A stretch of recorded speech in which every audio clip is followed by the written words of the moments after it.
তুমি এসেছিলে কাউকে না বলে, না জানি গেলে চলে মুরারু গীতি, আরো গীতি ছিল গাওয়ার, আরো ছন্দে তালে, না জানি গেলে চলে তুমি এসেছিলে কাউকে না বলে, না জানি গেলে চলে। নমস্কার। আজকের আলোচনা এক বিশেষ উৎসের গভীরে ডুব দেবে আমাদের। হ্যাঁ, নমস্কার। উৎসটি হল আচার্য বিবেকানন্দ অবধূতের লেখা প্রভাতের অরুণ আলো বইয়ের একটা অংশ। ঠিক। আর এই অংশে বাবা নামে পরিচিত একজন স্মরণীয় ব্যক্তিত্বের জীবনের শেষ দিনটি, মানে ২১শে অক্টোবরের ঘটনাগুলো খুব নিবিড়ভাবে তুলে ধরা হয়েছে। আমরা চেষ্টা করব সেই দিনের ঘটনা প্রবাহ আর তার ভেতরের তাৎপর্য বোঝার। চলুন তাহলে শুরু করা যাক। উৎস বলছে ২১শে অক্টোবর সকাল ৬টা বাবা গুরুকুলের রিপোর্ট নিচ্ছেন। মানে দিনটা শুরু হচ্ছে একদম কাজের মধ্যে দিয়ে। আর ৫টা দিনের মতোই। হ্যাঁ, এই স্বাভাবিকতাটাই মনে হয় খুব গুরুত্বপূর্ণ, তাই না? হ্যাঁ, বিশেষ করে শেষ দিনের প্রেক্ষাপটে। অবশ্যই, কারণ জীবনের শেষ দিন হলেও শুরুটা ছিল একেবারে রুটিন মাফিক, কর্মময়। তারপর সকাল ৯টায় টিফিন, আবার রিপোর্টিং, বিভিন্ন বিভাগের কাজ দেখা। হ্যাঁ, এই সবই তার নিয়মিত অভ্যাসের অংশ ছিল। মানে সকালের দিকে কিন্তু কোনো ইঙ্গিতই নেই যে এরকম কিছু ঘটতে চলেছে। মনে হচ্ছে যেন শেষ মুহূর্ত পর্যন্ত তিনি কাজের মধ্যেই ছিলেন। ঠিক তাই। কিন্তু বেলা ১১টা নাগাদ একটা একটু অন্যরকম মুহূর্তের কথা বলা আছে। হ্যাঁ, উৎস বলছেন তিনি খুব হাসিখুশি মেজাজে বেশ উৎসাহ নিয়ে তার প্রিয় বাগানে ঘুরতে বেরোলেন। এই হাসি খুশি ভাবটা, এটা একটু পরবর্তী ঘটনার নিরিখে দেখলে কেমন যেন মনে হয়। তাৎপর্যপূর্ণ তো বটেই। হ্যাঁ, একদিকে তার স্বাভাবিক প্রাণবন্ততা বোঝা যাচ্ছে, আবার কে জানে তিনি হয়তো মনে মনে প্রস্তুত হচ্ছিলেন। উৎস অবশ্য সেভাবে কিছু বলছে না, শুধু তার সেই সময়ের উজ্জ্বল মানসিক অবস্থার কথাই বলছে, অত্যন্ত হাসিখুশি ও উৎসাহের সঙ্গে। এই ব্যাপারটা হয়তো তার অনুসারীদের কাছে খুব স্বাভাবিক ছিল, কিন্তু আমাদের কাছে যারা পরে ঘটনাটা জানছি তাদের কাছে একটা অদ্ভুত বৈপরীত্য তৈরি করে। আর ওই সময়ে আরেকটা ছোট ঘটনাও ঘটেছিল। হ্যাঁ, বাগানের বাইরে তো প্রায় ১০০০ মার্গী অনুগামীরা অপেক্ষা করছিলেন। ঠিক, তাকে এক ঝলক দেখার জন্য। আর তিনি লিফটে ওঠার সময় দরজা থেকে হাত তুলে নমস্কার জানান। এই সাধারণ সৌজন্যটুকুও শেষ দিনে এসে অন্যরকম শোনায়। যেন একটা বিদায়ী সম্ভাষণ, অজান্তেই। হ্যাঁ, মনে হতেই পারে এটা তার চরিত্রের একটা দিকও তুলে ধরে। বাইরের জগতের সঙ্গে অনুসারীদের সঙ্গে তার একটা সহজ সংযোগ ছিল। উৎস এই ছোট ছোট মুহূর্তগুলো খুব যত্ন করে ধরে রেখেছে।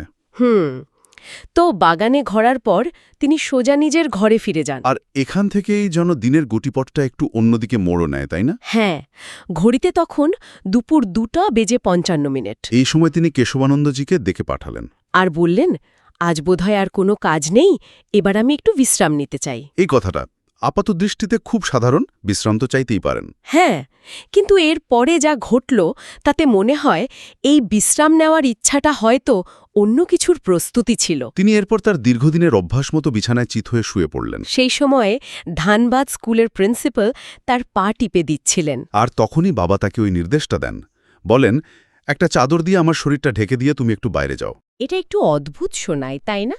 কেন একা থাকতে চাইলেন, কেন শরীর ঢাকতে বললেন?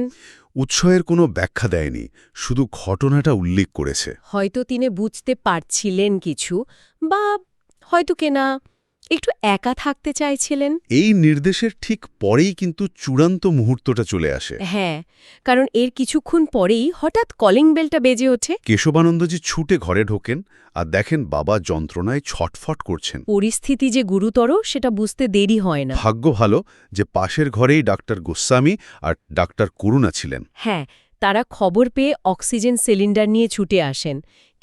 কিন্তু তারা ঘরে ঢোকার আগেই বাবার দেহটা স্থির হয়ে যায়। সব ছটফটানি থেমে যায়, একেবারে শান্ত। একটা গভীর নীরবতা। এরপর এলেন ডাক্তার পি.কে. সেন।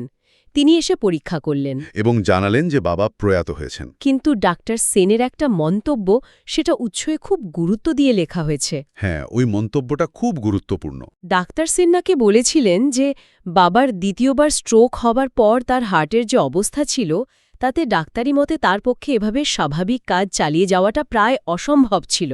কিন্তু বাবা তো শুধু কাজ চালিয়েই যাননি, রীতিমতো সক্রিয় ছিলেন। একদম, শেষ দিন পর্যন্ত। ডাক্তার সেনের কথায় এটা ছিল চিকিৎসা বিজ্ঞানের কাছে এক বিস্ময়। তিনি নাকি বাবাকে এক অলৌকিক পুরুষ বলেও অভিহিত করেন। হ্যাঁ, একজন অভিজ্ঞ ডাক্তার যখন এই কথা বলেন, তখন সেটা শুধু কথার কথা মনে হয় না। এটা কি বাবার মানসিক জোর বা অন্য কোনো আধ্যাত্মিক শক্তির দিকে ইঙ্গিত করছে? উৎস কিন্তু সেভাবেই বিষয়টাকে দেখছে। মানে ডাক্তার সেনের এই পর্যবেক্ষণটা বাবার ব্যক্তিত্বের একটা অন্য মাত্রা যোগ করে। যেন তার জীবনী শক্তিটা সাধারণ শারীরিক নিয়মের ঊর্ধ্বে ছিল। হয়তো তার কাছের মানুষেরা, অনুগামীরা এটাই বিশ্বাস করতেন, আর ডাক্তার সেনের কথায় সেই বিশ্বাসটাই যেন একটা বৈজ্ঞানিক শিলমোহর পেল। আচ্ছা, এই ঘটনার পর তখনকার পরিবেশটা কেমন ছিল? মানে সেই ঘরটায়? উৎস বলছে একটা গভীর শূন্যতা নেমে এসেছিল, বিষাদের ছায়া। সবাই বুঝতে পারছিল যাকে এতদিন বিশ্রামের জন্য অনুরোধ করা হচ্ছিল, তিনি শেষ পর্যন্ত চিরবিশ্রাম নিলেন। কিন্তু সেই শোকের মধ্যেও একটা অন্য রকম অনুভূতির কথা বলা হয়েছে। হ্যাঁ, একটা অদ্ভুত প্রশান্তিও ছিল, বিশেষ করে বাবার মুখের দিকে তাকিয়ে। বলা হয়েছে তার প্রশান্ত মুখের অস্ফুট হাসিটা যেন ঘরটায় ছড়িয়ে পড়েছে। এই ছবিটা খুব মনে গেঁথে যায়। ঠিক, যেন তিনি শান্তিতেই গেছেন, কোনো কষ্ট নেই, কোনো আক্ষেপ নেই, একটা গভীর পরিতৃপ্তি নিয়ে। এই দৃশ্যটা হয়তো উপস্থিত মানুষদের মনে একটা মিশ্র অনুভূতি তৈরি করেছিল। একদিকে হারানোর যন্ত্রণা, অন্যদিকে তার ওই শান্ত মুখ দেখে হয়তো কিছুটা সান্ত্বনাও খুঁজে পাচ্ছিল। উৎস আরও বলছে মনে হচ্ছিল যেন তিনি এক্ষুনি উঠে বসবেন। হ্যাঁ, সে বলবেন, এই একটু ঘুমিয়ে পড়েছিলাম। হ্যাঁ, এই অবাস্তব আশাটা আসলে ওই আকস্মিকতাকে মেনে নিতে না পারারই একটা প্রকাশ। কিন্তু সেই ঘুম তো আর ভাঙেনি। না, উৎস এই বিদায়কে খুব সুন্দরভাবে বর্ণনা করেছে। দেহপিঞ্জর থেকে মুক্ত হয়ে আবার তিনি অসীমে মিশে গেলেন। এরপর প্রভাত সঙ্গীতের একটা লাইনও উল্লেখ করা হয়েছে। তুমি এসেছিলে কাউকে না বলে, না জানিয়ে গেলে চলে। এই লাইনটা তার আশা এবং যাওয়ার রহস্যময়তার দিকেই ইঙ্গিত করে, তাই না? একদম। উৎস আরও বলছে, কে জানে কোনো ঐশী সত্তা কোথা থেকে এসে জীবনলীলায় আমাদের সবাইকে মাতিয়ে দিয়ে কোনো রহস্যলোকে চলে গেলেন। মানে পুরো ব্যাপারটাকে একটা আধ্যাত্মিক মোড়ক দেওয়া হয়েছে। তার জীবন এবং মৃত্যু দুটোই যেন সাধারণ মানুষের বোধের বাইরে একটা রহস্য। ঠিক। আমরা প্রায় আলোচনার শেষের দিকে, কিন্তু উৎসের একদম শেষে একটা ঘটনার কথা বলা আছে যেটা আমার খুব গুরুত্বপূর্ণ মনে হয়েছে। কোন ঘটনাটার কথা বলছেন? জীবনের শেষ পর্যায়ে এসে বাবা নাকি তার অনুসারীদের ডেকে জিজ্ঞেস করেছিলেন একটা প্রশ্ন। ও হ্যাঁ, মনে পড়েছে। তিনিই জিজ্ঞেস করেছিলেন, আমার অবর্তমানে তোমরা সংঘকে ঠিকমতো চালিয়ে নিয়ে যেতে পারবে? ভরসা করতে পারি তো? হ্যাঁ, এই প্রশ্নটা, এটা তার দূরদৃষ্টি আর কাজের প্রতি দায়বদ্ধতাটা স্পষ্ট করে দেয়, তাই না? অবশ্যই। মানে নিজের শারীরিক অবস্থা, আসন্ন বিদায়ের চিন্তা, এগুলোর মাঝেও তিনি তার তৈরি করা সংগঠন, তার সংঘ রোর ভবিষ্যৎ নিয়ে ভাবছেন। এটা শুধু একটা প্রশ্ন ছিল না, এটা ছিল তার কাজটাকে এগিয়ে নিয়ে যাওয়ার জন্য অনুসারীদের প্রতি তার শেষ আহ্বান বা নির্দেশ। আর উৎস বলছে, সবাই এক বাক্যে সম্মতি জানিয়েছিল। এই আদান প্রদানটা বুঝিয়ে দেয় তাদের সম্পর্কটা শুধু গুরু শিষ্যের ছিল না, একটা পারস্পরিক আস্থা, দায়িত্ববোধও কাজ করত। তিনি চলে যাওয়ার আগে নিশ্চিত হতে চেয়েছিলেন যে তার কাজটা থেমে যাবে না, তার আদর্শটা বেঁচে থাকবে। ব্যক্তির ঊর্ধ্বে সংগঠনকে জায়গা দিয়েছিলেন তিনি। একদম। তার এই শেষ প্রশ্নটা অনুসারীদের কাঁধে একটা বিরাট দায়িত্ব দিয়ে গিয়েছিল। তাহলে আজকের এই আলোচনা থেকে আমরা দেখলাম কিভাবে একটা উৎস একজন মানুষের জীবনের শেষ কয়েক ঘণ্টাকে এঁকেছে। হ্যাঁ, সকালে সেই স্বাভাবিক কাজকর্ম থেকে শুরু করে বিকেলের আকস্মিক বিদায়, অনুসারীদের প্রতি তার শেষ মুহূর্তের সংযোগ, ডাক্তার সেনের সেই বিস্ময়কর মন্তব্য, আর শেষে তার রেখে যাওয়া কাজের ভবিষ্যৎ নিয়ে তার নিজের চিন্তা, সব মিলিয়ে একটা পূর্ণাঙ্গ ছবি। উৎসের বর্ণনা অনুযায়ী তার জীবন আর মৃত্যু দুটোই যেন একটু অন্যরকম, ব্যতিক্রমী। হ্যাঁ, ডাক্তার সেনের চোখে তিনি চিকিৎসা বিজ্ঞানের বিস্ময়, অনুসারীদের কাছে তিনি হয়তো ঐশী সত্তা, আর নিজের কাছে তিনি ছিলেন তার সংঘের একজন দায়বদ্ধ অভিভাবক। তার চলে যাওয়াটা উৎসের ভাষায় শুধু শরীরের শেষ নয়, বরং অসীমে মিশে যাওয়া, একটা রহস্যময় প্রত্যাবর্তন। ঠিক। আর উৎসের শেষে বাবার সেই প্রশ্নটা, সংঘকে ঠিকমতো চালিয়ে নিয়ে যেতে পারবে, ভরসা করতে পারি তো, এই প্রশ্নটা কিন্তু শুধু তখনকার অনুসারীদের জন্য ছিল না, তাই না? আমারও তাই মনে হয়। এটা একটা চিরন্তন প্রশ্ন আসলে। যে কোনো আদর্শ, যে কোনো সংগঠন, যে কোনো ভালো কাজকে তার প্রতিষ্ঠাতার অনুপস্থিতিতে এগিয়ে নিয়ে যাওয়ার চ্যালেঞ্জটা কতটা কঠিন। আর সেই আদর্শকে বাঁচিয়ে রাখার জন্য দায়িত্ববোধটাই বা কতটা গভীর হওয়া দরকার। ঠিক ভাবনাটাই হয়তো এই উৎসের সবচেয়ে বড় দিক, যা আমাদের শ্রোতাদের নিজেদের মতো করে ভাবার জন্য রেখে যাওয়া যেতে পারে। ঠিক বলেছেন। এই প্রশ্নটা নিয়ে আজকের আলোচনা শেষ করা যায়।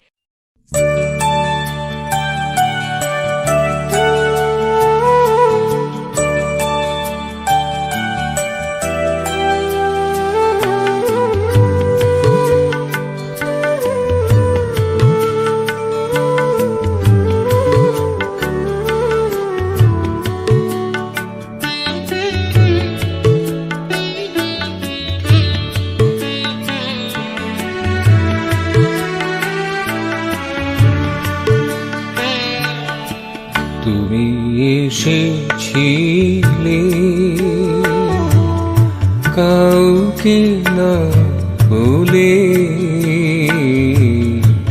না জানিয়ে গেলে চলে মোরারো গীতে, আরো গীতি ছিল গাওয়ার, আরো ছন্দে তালে, না জানিয়ে গেলে চলে তুমি এসেছিলে কাউকে না বলে, না জানিয়ে গেলে চলে।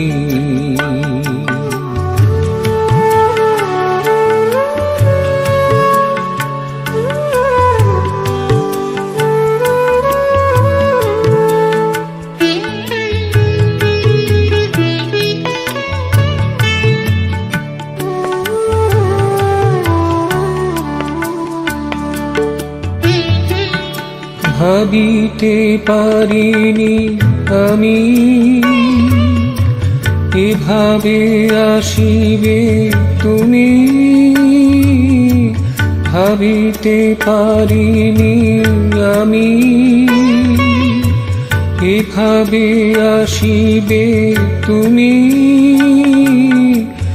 এমনি যাবে যে চলে আখি জলে মরে ফেলে, না জানি গেলে চলে তুমি এসেছিলে কাউকে না বলে, না জানি গেলে চলে।